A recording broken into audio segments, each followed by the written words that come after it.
Hello, welcome to Local Anesthetic Podcast, your weekly injection of mind-numbing local news. My name is Alex, and joining us as always is Rob. On the 31st, Rob, of May, a Sunday, we're recording in the morning again, another morning show. 9 minutes past 11. Yeah, it's, not a significant time, but even so, it's nice to be here. It's a very sunny Sunday morning, I must admit. It's been glorious all week. It has. Which I've been quite grateful for. Even though, yeah. I guess we've got to be grateful for these small mercies at the moment, Rob. Absolutely. I mean, it is a very trying time in the midst of a coronavirus pandemic and watching the United States of America burn at the moment. I mean, having watched a lot of dystopian things in my life, this is beyond even what I've seen on TV. I mean, it's harrowing. It does look like society is breaking down. It looks like I was speaking to some friends, and I mentioned last year I was listening to a podcast which was basically hypothesizing what would need to happen for a second American Civil War. And at the moment, it looks like this could be the catalyst. And I don't want to preempt anything, but yeah, it doesn't look good. Well, I was listening to one caller this morning on the radio, an American caller, who said that he thought that Trump was basically doing everything he could to try and delay the election in November, which, as horrible and cynical as that sounds, could well be the case. Yeah, I mean, let's face it, he's obviously seen the opinion polls, which are proving to be very bad for him at the moment. I think he's got one of the lowest approval ratings since he came to office. And let's face it, I wouldn't put it past him. No. Any news, Rob? LA podcast related news? Just one small thing, which was picked up by a listener from last week. So you berated me for my pronunciation of the capital of South Korea. Seoul? Yeah, it's not pronounced that at all. The E is silent, and as Amy writes, it's actually pronounced Seoul. The E is silent. Well, you didn't pronounce it Seoul either. No, but I was going off your lead. I openly said I didn't know how to pronounce it, and then you came confidently in, Billy Big Balls, and said, yeah, no, it's it's Seoul, or however you pronounced it. Amy, so, yeah. what qualifications do you have for making this statement? Please get back in touch, because I would argue that different people say things different ways. Not everybody says London, for example. Some people go London. I've heard that many times, haven't you, Rob? Some people say Manchester instead of Manchester. Yeah, but on both those counts, those people are wrong. It's like, I don't understand. There are people in this country who still pronounce Thames as Thames, and it really, really winds me up. The one that really gets me is Westminster, where a lot of people still say Westminster. Yeah, including a lot of staff, I've noticed. I've been speaking to some people I know who work there, and they also pronounce it Westminster, which is quite concerning. Look, Rob, it's all semantics, really. So it's good that Amy hasn't contacted us to let us know of any more animal-related deaths she's been involved with, Rob. Otherwise, I'd be becoming concerned that maybe she has some sort of issue. Yeah, absolutely. No, I couldn't agree more. Okay, Rob, let's kick this off then. Actually, do you know what? I'm going to take your lead there, and I'm going to start with... I've got 4 kind of short stories. Now short, but they're 2 animal-related and 2 sexual-related. Right? So, animal. We love our animal stories on LA Podcast. This is, Rob, a brilliant story. And it's COVID-19 related. Okay. It's by Richard Williams, news reporter at Sky News. Now, this was covered in a lot of places. There isn't really a local news story for it. I've just picked one that was good. It is. I don't know if you saw this, Rob. It's just, again, when we're talking about are we living in a simulation, or are these the end times? Whatever it is we're talking about, surely this is representative of it, Rob. Headline: Coronavirus. Monkeys escape with COVID-19 samples after attacking lab assistant. Yes, I have seen that. It's really quite disturbing. I mean, that do you not think that's the premise for a film? That's how a film starts. Yeah, well, it could be the new Planet of the Apes, couldn't it? Planet of the Apes, COVID-19. Yeah. And that is my idea. I haven't got a script yet, but you can't make it because I've got it here. Rob will represent me in court, won't you, Rob? I'm not allowed to. There's certain regulations that have been placed upon me, which means I'm no longer allowed to practice. Right. i.e. the criminal conviction. A gang of monkeys. A gang of monkeys attacked a lab assistant and escaped with a batch of coronavirus blood test samples, as it's been reported. Okay, Rob, let's straight off the bat say, before I read any more, what the fuck is going on here? Were those monkeys, Rob, trained? Are they like Secret Service? Do you know what I mean? You know how we had those stories, didn't we, years ago, about that idea that some people had speculated that this dolphin was a spy working for. It was an Israeli spy, wasn't it? I think it had been trained by the Israeli Secret Service or something like that. Something like that. And we came across all these real life, and we looked up, didn't we? We found real life stories of where animals had been used for espionage. Yes. So do you think these monkeys were trained, Rob, or have the monkeys decided, actually, guys, Homo sapiens, you're not an evolutionary step forward and we need to do something about this. You're destroying the planet and we're going to take over? I think it's more likely to be the latter. I think they've seen the destruction we're causing, and they've understandably, they've taken matters into their own hands. Or paws. Do monkeys have hands? Yes, yeah, of course they fucking have hands. You're related to one. I mean, that's very offensive, Alex. I'm just quite hairy. That's all it is. Okay, Rob, listen. The bizarre incident saw the troop of primates launch their assault near Meerut Medical College in Delhi, India. According to local media, the animals then snatched COVID-19 blood test samples that had been taken from 3 patients and fled. Now, that seems very specific, doesn't it? It does. Yeah, it really does. One of the monkeys was, and I mean, look, surely, Rob, one of the monkeys was later spotted in a tree chewing one of the sample collection kits, which kind of suggests that maybe they didn't know what they were doing. Adding that the test samples from the patients had to be taken again. The undamaged kits were later recovered. They were still intact. We don't think there's any risk of contamination or spread. But wasn't one of them chewing one of them? I wouldn't want that to be my tested sample. Look, it has been chewed by a monkey, but we think you're all right. Yeah, also, I mean, these are very intelligent animals, so I can't imagine it would take too much guesswork to try and open that vial of infected blood. So is there not a strong possibility there is a monkey now with coronavirus? And the cycle starts again, Rob. Yeah. Apparently, the area says they've got an increasing problem in urban areas of the country. Lockdown measures in the last 2 months are believed to have emboldened the monkeys, Rob. Reports have shown them congregating in parts of Delhi normally crowded with humans. I'm looking at a picture of them now all over somebody's motorbike and just eating fruit out of a fruit box. The animals have adapted to live in close contact with people. It's believed some groups have struggled in the absence of the human food they've come to rely on. People have been advised not to feed the monkeys while the pandemic continues. That is quite terrifying. I'm sorry to say that, but it worries me that there are vials of coronavirus maybe just lying in the streets of Delhi. I mean, I realise that's a long way away, but even so, it's not good. No. Okay, Rob, we've got a story from Yahoo News. And it's odd that I would, Yahoo News. Have we ever reported from Yahoo News before? I think we did a few weeks ago, and I said it was the first time, didn't I? Yeah, I think you did. Yeah, but weird. Again, I'd question the legitimacy of such a news source, but come on, Rob. That's not true at all. The only thing I'd say is that us featuring stories from Yahoo News has sort of coincided with the launch of Daft Talk, and I do want to be clear that just because Daft Talk is all about Yahoo Answers, we're not being paid by Yahoo Answers to feature their stories in any way, and we are not affiliated with them. I mean, I'm sure they'd want to make that point equally vociferously. Also, I mean, I don't know how much of a presence Yahoo is these days, but I don't think they have the money to sponsor us.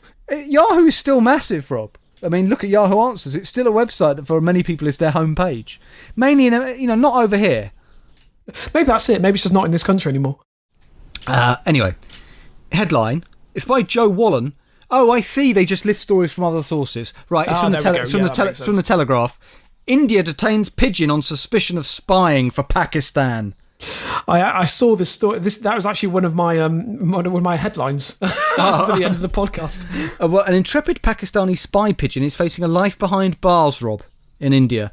The allegation was made after Geeta Devi, a resident of the Kathua district of Indian-administered Kashmir, reported a bird painted pink and carrying a coded ring tagged to its foot after it flew into her home on Sunday night. The Indian border... Yeah. If it's going to be a spy pigeon, why would you paint it pink? So you know that, because otherwise you don't know what one's a spy pigeon and what one's not, Rob. Think on your feet, mate. Right. So you're telling me a pink pigeon wouldn't attract attention?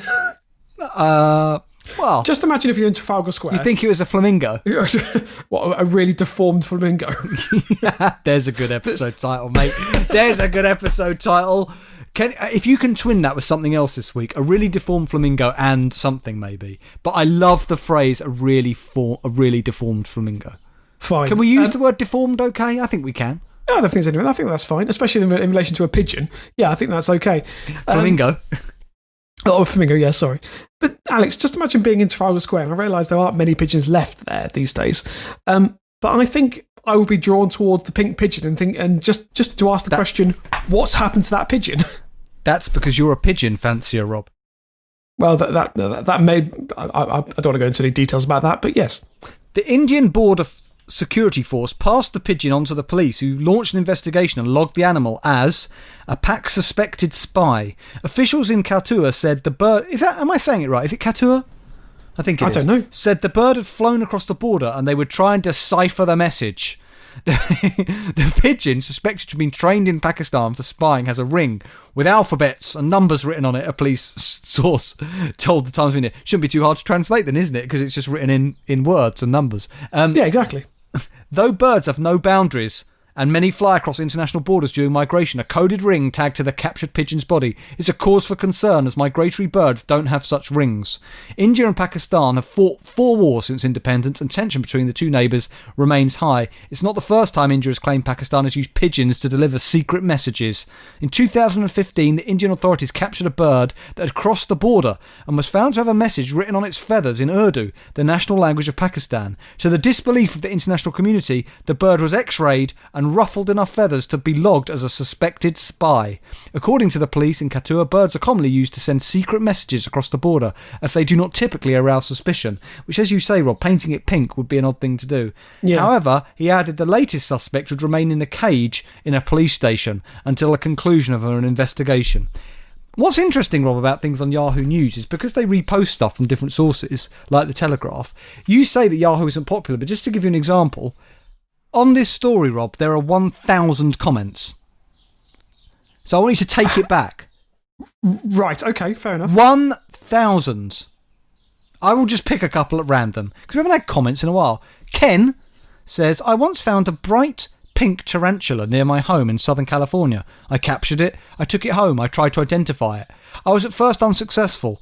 I mean, the mind boggles. However, a few days later, the pink began to crumble and fall away.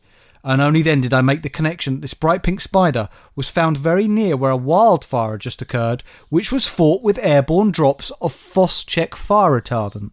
So presumably they're speculating that this pigeon, Rob, has been near a wildfire and has been coated in this fire retardant.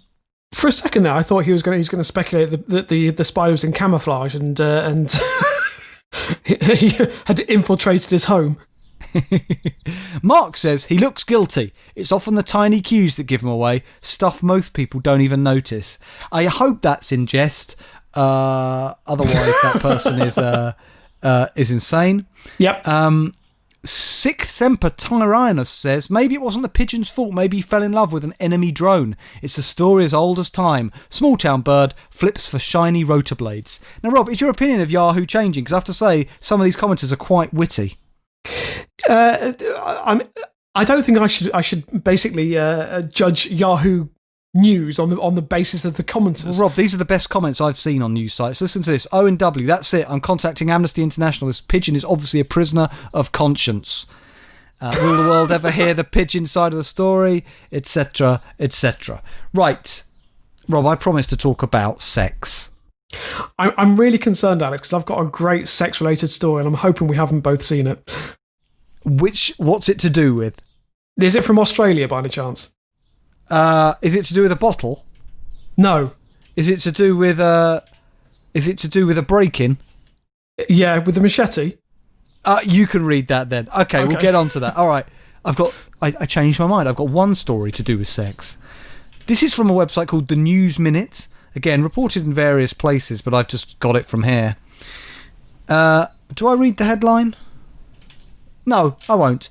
It's by... I can't... the journalist... If I even try and pronounce a journalist's name, it's going to be problematic for me. So I'm sorry. Uncredited. From their health section. Oh, Rob, so this is from India, okay? Okay. Doctors at the Nagapattinam Government Hospital were in for a shock on May the 27th.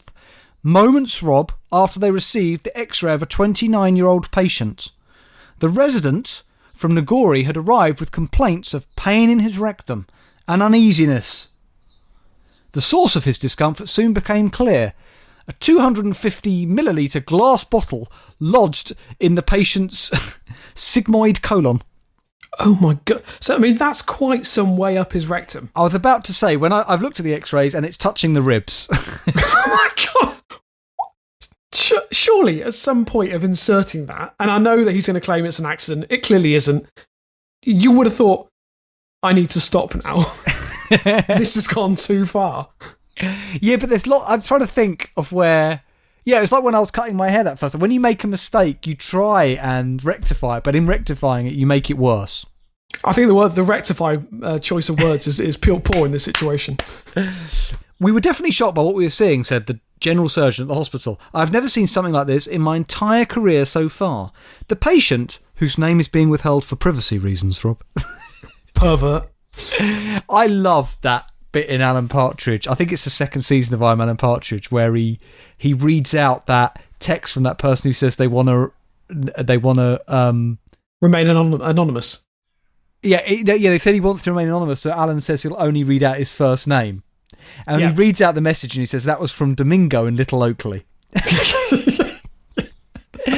Like, how many Domingos are there? I just think that is brilliant. Anyway, and you know they would have spent ages in the writing room, Rob, coming up with the town and the name.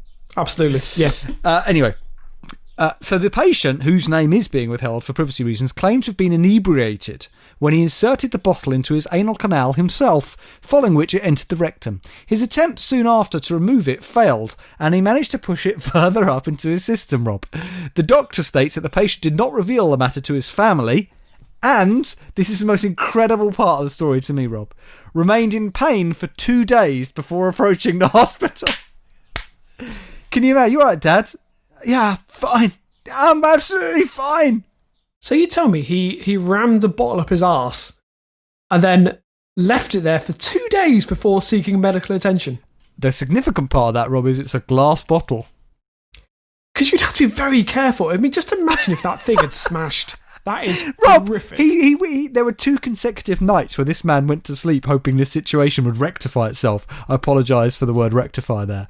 Rob, 2 nights he'd hoped. He'd wake up and what was he hoping? That he'd have a bowel movement and it would just come out.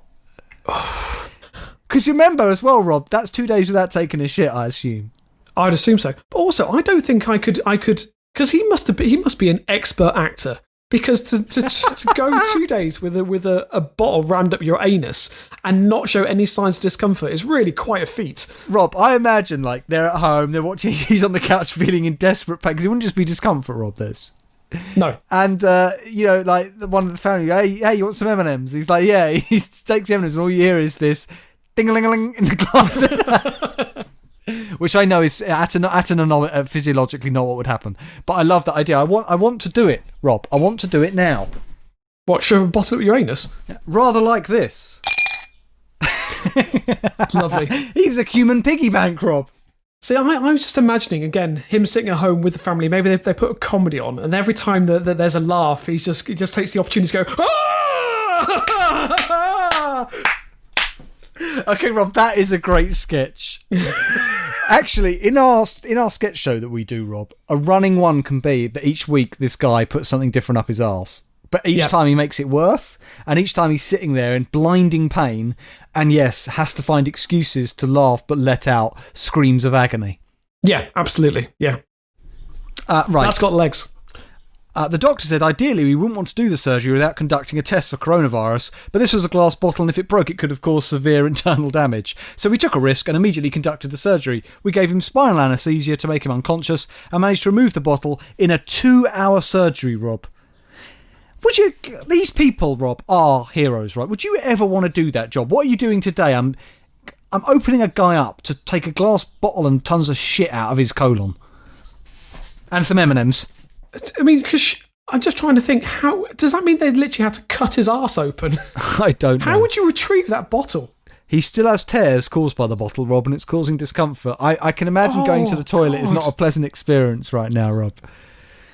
Liquor shot. This is the problem with coronavirus, right? You get bored, Rob. And this is a victim of boredom. Alex, hang on. This man has done this before.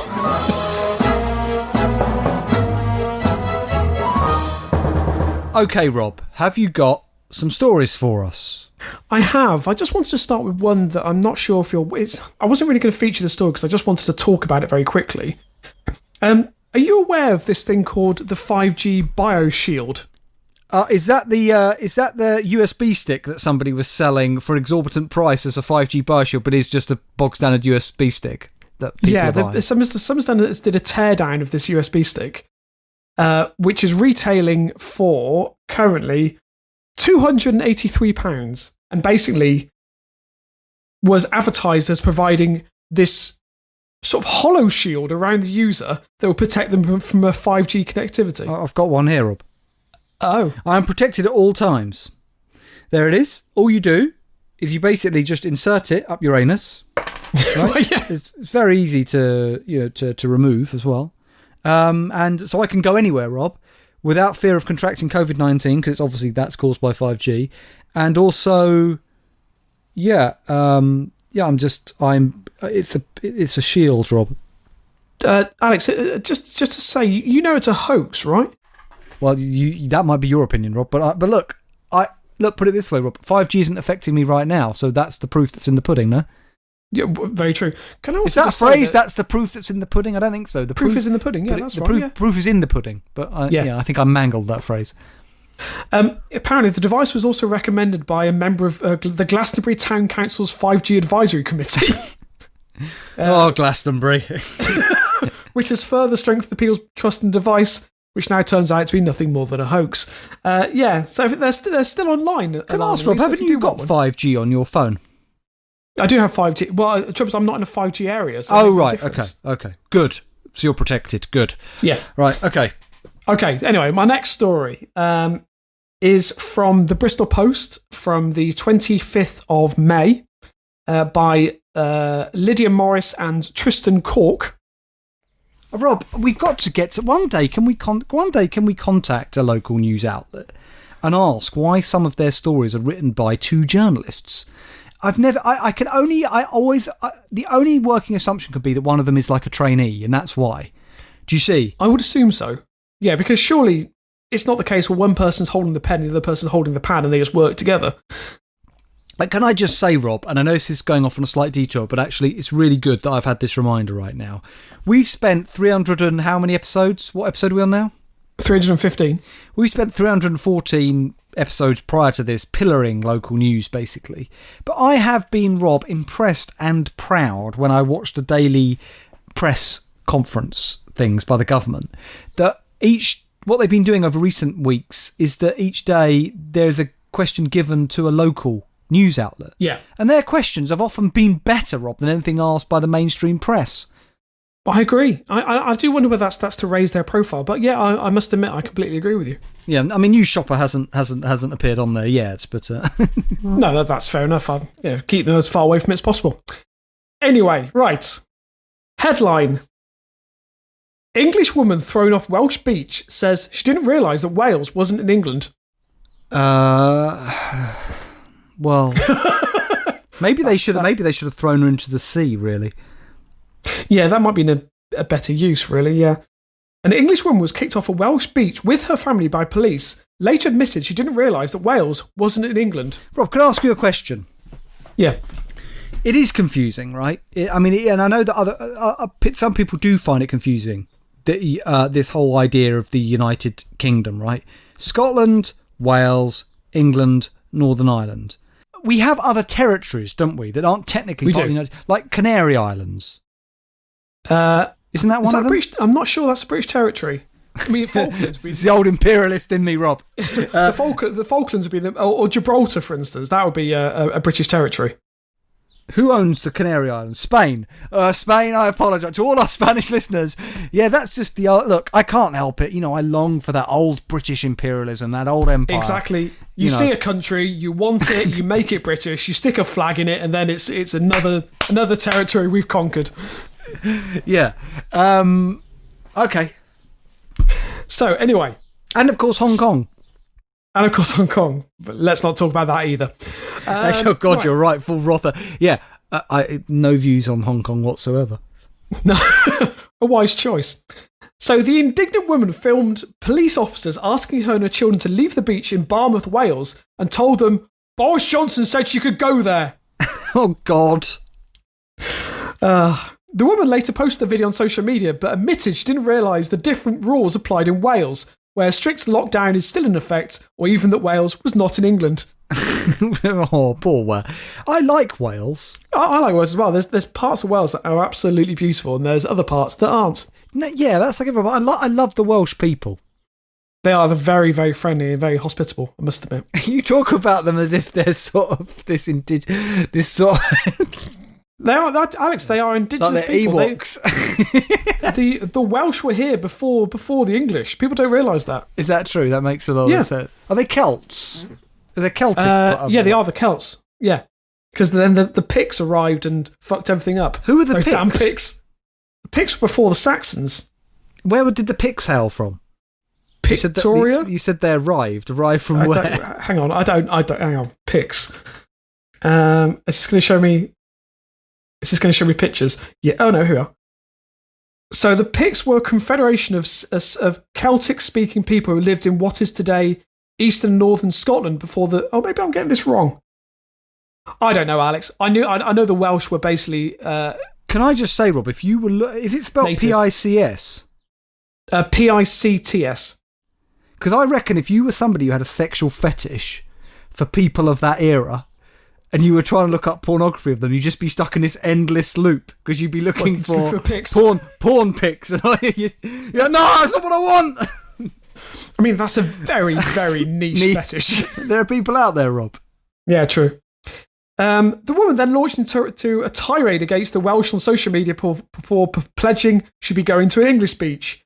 Sorry, do we have the tirade against the Welsh? There is a video if you want to. She got the video of her being removed from the beach, but we don't know what we don't know what she said in the tirade.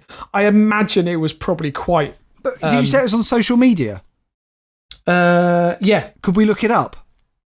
It might take a while to find though. That's the only thing. Have we got our social media? It doesn't give. Obviously, it doesn't give her social media. If you want to have a look, by all means. What was her name? It doesn't say. So she wrote, fully understand I was in the wrong. See, I admit it when I fuck up. But tomorrow we're going to an English beach. Fuck you, Wales, you bunch of bastards. No fucker was even there. Locals lined up waiting. Doesn't make any sense. Come on, it's me. I don't do the rules. She seems like a lovely individual. Yes. Right, moving on to my second story. Now, we've already briefly touched upon this, and this is a fantastic story. It is, and luckily I can't remember all the details, so I look forward to hearing it. Okay, so originally I saw this in Sky News, but I've taken it from Fox News. I'm not sure. Fox News Australia, Rob. You've gone for the local source. I think it is Fox News Australia. I'm not, although I can't necessarily confirm that. I think it is. Anyway, it's by Richard Williams, and the headline: Australian man acquitted after two allegedly enter home with machetes for sexual fantasy, scare stranger. Can I just say on that, I preferred, Rob, the headline from the BBC. Men hired for sexual fantasy break into wrong house. Better headline. Better headline. Punchy. That's what you expect from the BBC. So, two men snuck into a bedroom with machetes after being hired to carry out a stranger's sexual fantasy of being tied up in his underwear and stroked with a broom. I mean, look, I understand, right, having a sexual fantasy, fine. But the idea that you'd hire strangers to enact this for you, I find... I mean, what the fuck? Yeah, that's also really next level. But also, would it be that thrilling? Because if you anticipate it, if you've hired... It's not that... If your deep fantasy is really... You really fantasize about somebody breaking into your house and tying you up. If you know somebody's going to do it, surely the anticipation is gone. Surely the fact that it's not real means that you... I don't know. Maybe he gave them a window to try and build that suspense. Maybe he said, can you do it between these days? We don't know, Alex. Right. But nevertheless, you still know it's coming. Depending the pun. Yeah, true. So, can it just... What, did he ever... Because I've read the bit of this story. I don't think he ever specified when he hired these people anything to do with machetes. I think they took that upon themselves, that bit. Yeah, Baz, I know what. Let's take some machetes as well. Really scare the shit out of him. Is there a possibility that they were just going to burgle him? or something else sounding very similar to burgle. Very true. Yeah, also, can I just say, he had a fantasy of being tied up in his underwear and stroked with a broom. What does that mean, Alex? It means being tied up in your underwear, probably to the bed, and having a broom that you normally sweep the floor with being stroked with it. I mean, it is a very, very... look, from a psychological point of view, I must say that these fantasies often go back to something much deeper. I can't quite work out where this goes back to, but something to do with being tickled by a broom obviously is significant to this person. Yeah, that makes sense. Owners discover they got the wrong address. What I love, I love the idea. Before you get to that bit, what I love is the idea that if they broke in and like they just get all the details wrong, Rob. You know, like so they. So they sort of bash him over the head, so he falls forward. He's like, "No, you meant to tie me up." They shove the broom up his arse. I just want to be tickled with it. And they've got the machetes, and he's just screaming. And then can you imagine that customer service call afterwards? This is not what I asked for. Alex, I don't think there's a business in the world that would provide that kind of kinky fetish. I may be wrong. So he had a fetish being tied up and stroked with a broom. Only discover they got the wrong address. That's the key bit of the story. So this is so funny, Rob. So let me come on to that, Alex. Please don't. So the pair from Sydney, Australia made their apologies and left the startled victim's bedside as soon as they realised the mistake. Sorry, that person, Rob, that will haunt them for the rest of their lives. You'd be to terrified. see two men standing over them with machetes and a broom. You'd thought your time had come. I mean, literally, you'd thought that maybe they'd come to murder you. I mean, I must admit, Alex, I would find it very difficult to maintain an erection. I love the idea that in this world of coincidences, they broke into the wrong house, but that person wanted it anyway. Like they were lied there, tied to a bed. They just say, "What took you so long?" Or he just turns to his wife and just says to her, "Thank you so much. How did you know?" So one of the men, Terence Leroy, has now been acquitted of entering the home in July 2019, intending to intimidate while armed with an offensive weapon after the South Wales District Court accepted his explanation. The fact they accepted it is astonishing. Mm-hmm. They carried the machetes either as a prop or as something to be used in that fantasy. The fantasy was unscripted and there was discretion as how it would be carried out. So I love that they took the machete bit on themselves. That discretion was to take it to machete land. I'm not, if I got that in the post or, in an email, I want to be tied up and tickled with a broom, I wouldn't think that person's also going to want machetes as part of it. No. I might bring a feather duster, Rob, that kind of thing, but not a machete. But Alex, it says it's unscripted, so they just improvised. I don't see what the problem is here. Rob, can you come on then? Let's go then. The unscripted bit, like one of them starts beating him in the stomach, punching him, and the other guy says, "I leave it out." You're taking it too far. Like, do you know what I mean? There's all manner of things you could do. Yeah, just gag him, stick him in the wardrobe, put a chair against the door, can't get out. Like bundle him into the back of a car, dump him in a river. So according to court documents, a man living in western New South Wales near Griffin wanted a broom handle to be rubbed around his underwear. He was willing to pay $5,000 if it was really good. He had made arrangements with a man on Facebook for people to engage in the roleplay and sent his address before he later updated it. What are you doing? I mean, the idea that you'd hire somebody you'd never met for over Facebook and pay them $5,000. I'm amazed they turned up, Rob, and didn't just take the money and run. Unless it was on collection. I think it was on, but this is it. He said if it was $5,000, if it was really good. So I'm guessing it was after they provided the service. Hence why they brought the machetes. They thought, how do we take this from good to really good? I know, machetes. Exactly. So they made the arrangement with a man on Facebook for people to engage in roleplay and sent his address before he later updated it after moving house more than 30 miles away. Right, let's just fucking be clear about this, Rob. I'm getting angry. I'm getting fucking angry. This man went out of his way, right, to try and indulge a long-established, deep-seated sexual fetish by procuring people over Facebook, which would have been no easy feat, to pay $5,000 for, to come over to his house, break in, tie him to a bed and tickle him over his underwear with a broom handle. Yet he didn't think when he moved, what was it, over 30 miles away? 30 miles away, yeah. 50 kilometres, to update these two people that he was going to pay $5,000 to. What kind of an oversight is that? Yeah, that's quite a big one. And also, from the fact that he's obviously gone into this much effort to prepare this, surely that's a crucial detail that he should have really told them. Rob, if you ordered an item online that costs 5,000 Australian dollars, right? And you moved home 30 miles away, you would think to contact the people that you'd made or ordered this item from and telling them you changed address. You would do, yeah. What you've just revealed about the moving also means that this man's anonymity has been shattered, because the person who bought the house off him now knows that he's a sexual deviant. That he had this sexual fetish. Yeah. Yeah, absolutely, Alex. And will probably regret now buying that house for the rest of his life, because he will always associate it with his break-in. Yeah, absolutely. Rob, can we please go through what that conversation was like then? With the man who was actually in this house. You're lying in bed, Rob, right? You bought a house off I've got somebody. the details of that. What, with the guy? No, I've got the details of the conversation the man had with the two men that broke in. To the wrong house? Yeah. Brilliant. So, but the resident of the home where the men mistakenly turned up told police he noticed a light on in his lounge at around 6:15 a.m. and he assumed it was a friend who visits daily to make coffee. Stop right there. What is going on? Is this New South Wales? Is this New South Wales, did you say? Yeah, yeah. Not connected to our Wales, and also not in England. But again, former British territory? Australia? I think so, yeah, actually. I think Australia is. Yeah. It was our Alcatraz, wasn't it? Yeah. Well, yeah. You're telling me that... Sorry, that light... Let's just focus on that sentence. I saw a light on in the kitchen at 6:15 a.m, but I just assumed it was a friend who normally comes over at that time in the morning to make coffee. Yeah, apparently he has a man who just turns up.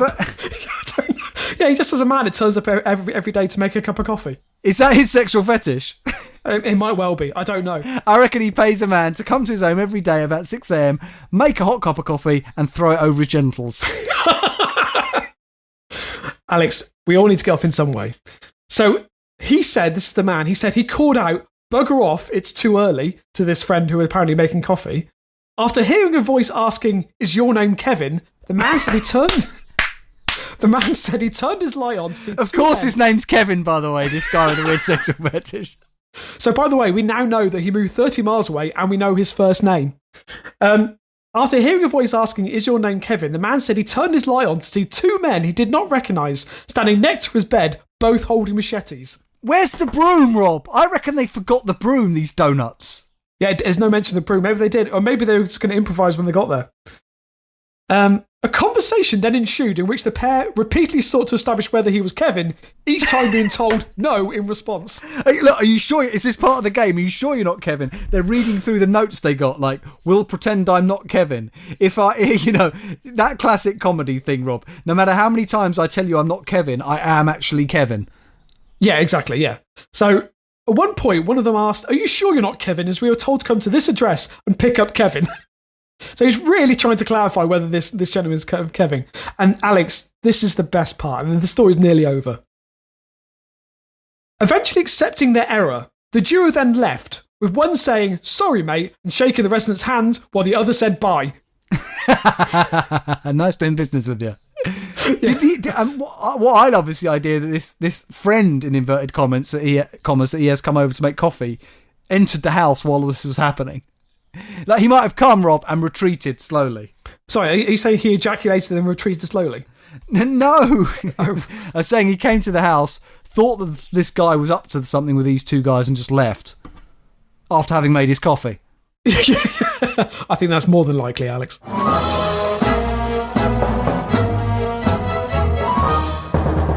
Okay, Rob, I've got a story for us. It's from the Evening Standard by John Dunn, crime reporter. Rob, I'm going to tell you now, my friends. It's about big cats. Yeah, there's been a lot of stories about big cats recently. There's been a hell of a raft of sightings. Well, it would make sense, wouldn't it? It would make sense that if under lockdown, that maybe some people who do secretly keep these big cats and the big cats have escaped. I don't know, but armed police, Rob, called after big cat spotted on the loose in exclusive North London enclave. I heard about this on Twitter, yeah. Armed police were scrambled to Billionaires Row on the edge of Hampstead Heath last night after residents of the exclusive enclave reported a big cat on the loose. In a minute, Rob, I'm going to give you the headline and ask you to type it in, if that's okay. One resident told... Is it the picture, Alex? Because I have seen the picture. Right, well, it fucking looks like a big cat to me. It looks like a jaguar. A fucking leopard. A cheetah or leopard. Yeah, it's quite terrifying. One resident told her she and her daughter fled their garden and called police when the cat appeared from the bushes. I would too. She said, I was sitting having dinner with my daughter in the garden when the head appeared. It looked normal, so I didn't take much notice, but then the body came out. Not a euphemism.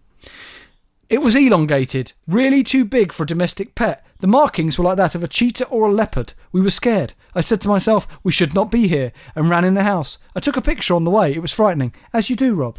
When you're that terrified, you stop to take a picture.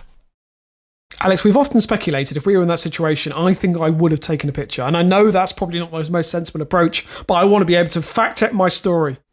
We called the police and armed officers started the hunt for the animal. They told us, stay inside! There were 2 police helicopters overhead. It was very dramatic. I can understand it. At that stage, they thought it was a dangerous wildcat. She said that officers later informed her that the animal was a domestic pet owned by a resident of the Bishops Avenue. The police said they've still not found it, but it confirmed it was a lost domestic pet. That animal looked like no pet I've ever seen. The worrying part of that sentence is, Rob, they still have not found it. Oh. So, are you telling me there's a leopard on the loose in Hampstead? It's not a leopard, Rob. It was... What did I say it was? A cheetah? No, it's not. It's called something. Animal is a domestic pet. It's a cheetah-like creature. The police confirmed an army unit was dispatched because fears of potential risk to life. They were stood down when it was established the cat was a domestic pet. It was thought to be a savannah, a cross between a cat and an African serval, which can be legally owned and is not seen as dangerous. Imagine, Rob, owning that fucking cat. Resident Leon Grant added it was pandemonium. There was a police helicopter whirring overhead and armed police and all sorts. It was being dealt with as a huge incident. Wow. Greg Tingy says, just put out a couple of live rats or Dom Cummings on a tied down lead should get Kitty coming for din-din. So advocating that Dominic Cummings is gorged. Be mauled to death, yeah.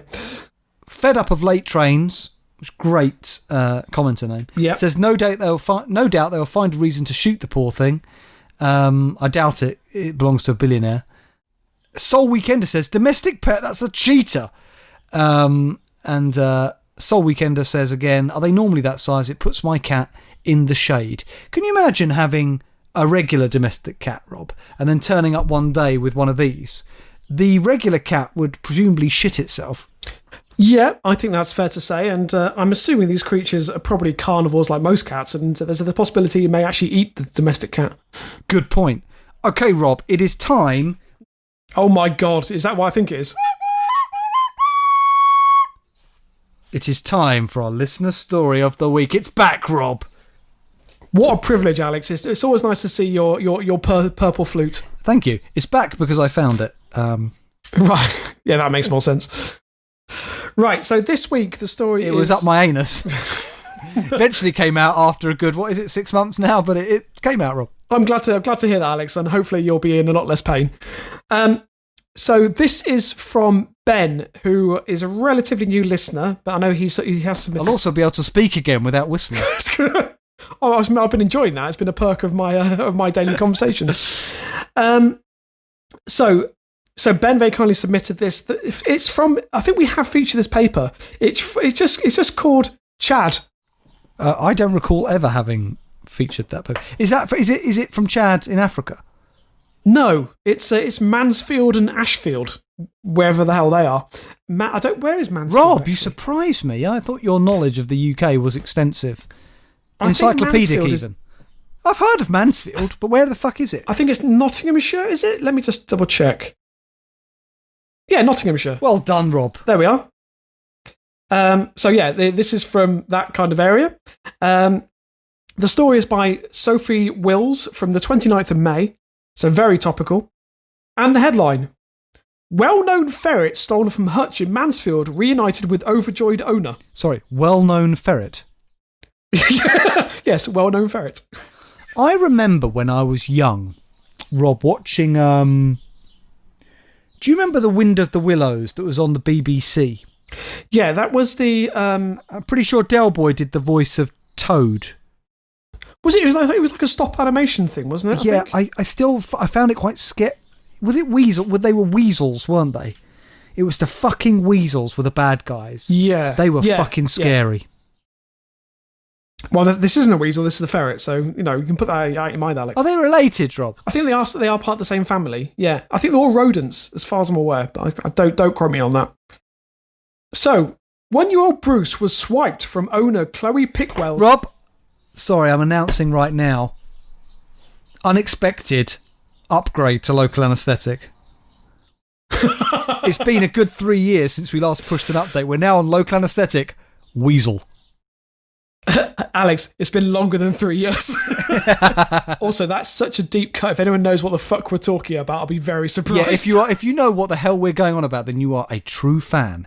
And if you don't know what we're talking about, then you've got to go back and listen to 314, whatever it is, 15 episodes to figure it out. I think the last one was Stoat. Yeah, I think it went from Vol to Stoat. I think that's right. It's a very slow graduation, this, I must say. Yeah. Right, sorry. It's on a par with Blackberry. Yeah. So Chloe Pickwell's back garden. Sorry, is that a euphemism? Chloe Pickwell's back garden, where she's keeping a weasel or a ferret or whatever the fuck it is. Alex, there's no clarification. There's nothing to suggest that Chloe Pickwell had a ferret up her arse. So 1-year-old Bruce was swiped from Chloe Pickwell's back garden on Tuesday, May 26th, leaving her heartbroken. Sorry, Bruce the ferret. Bruce the ferret, yeah. Bruce? Well-known ferret, Bruce. Rob, would you call a child Bruce? No, again, it's on the same par, I feel, as Keith and that, Can I just say that, Rob? It sounds good. Bruce Davis. Rob, hi, I'm Rob. This is my son, Bruce. You sound like a man, Rob. Look at that. You've named your kid Bruce. Yeah, but again, it feels all quite dated. It does feel like a man's name, but it feels dated. It does, but I think you could revive it. I think you quite suit Bruce. Change your name. I'm quite... Robert, can I think it's a good middle name? Robert Bruce Davis. Have you got a middle name? Yeah, Simon. Oh, that's it. Yeah. But Robert Simon Bruce Davis. Are you not thinking Robert the Bruce? Yeah, I am. Yeah. Who was Robert the Bruce again? Was that to do with Scotland? It is, yeah, well done. Is that anything to do with Braveheart? It's exactly who it is. Oh no, Braveheart's William Wallace. Oh right. So what did Robert Bruce do? Did he leave Did he try and lead another futile uprising against the great English? He won quite a few wars against the English, I think you'll find. Right. Before, I think, and don't get me wrong, I think he won the Battle of Bannockburn, or he might have lost that. But they were all pointless, Rob, because they still ended up as part of the United Kingdom. Yeah, that's true. And part of the Great Empire. Yeah, the very much diminished empire. Right, anyway.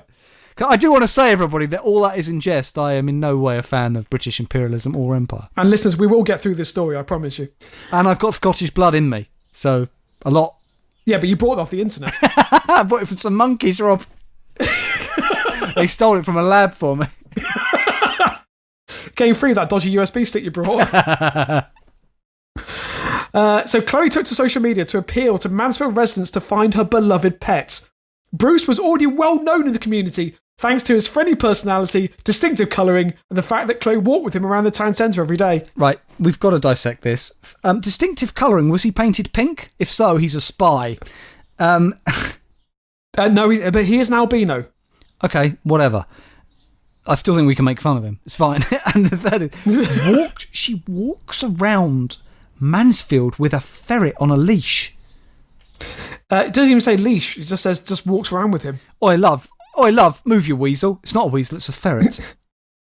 But then, Alex, it clearly says he has a friendly personality. Right. So people were able to engage in conversation with him about his distinctive colouring. Rob, why is somebody stealing a ferret? It's a sex game, isn't it? There's no suggestion of that. And sure enough, there are multiple sightings of the adorable animal around the town before a man called Chloe to tell him he'd found Bruce. On the end of their neighbour's cock. He found Bruce. He had been up his arse all the time. He was literally around the corner for me, said Chloe. Thank you so much for helping me find Bruce. My heart is whole again. That implies to me that he wasn't stolen. He just got out of the cage. Yeah, he made a run for freedom. Her heart is whole again also suggests maybe Bruce is her romantic partner. Quite possibly. We've seen weirder things. That's the end of the story, by the way. Oh, right. Oh, well, that's a shame. It's just a lovely story, Alex, just to round off the podcast. A wholesome story, Rob, and a feel-good story, I feel. Yeah, exactly. Maybe not for Bruce, but... No, possibly not. Well, Rob, that brings this episode of LA Podcast. Well, it's nearing its end. We're not there yet.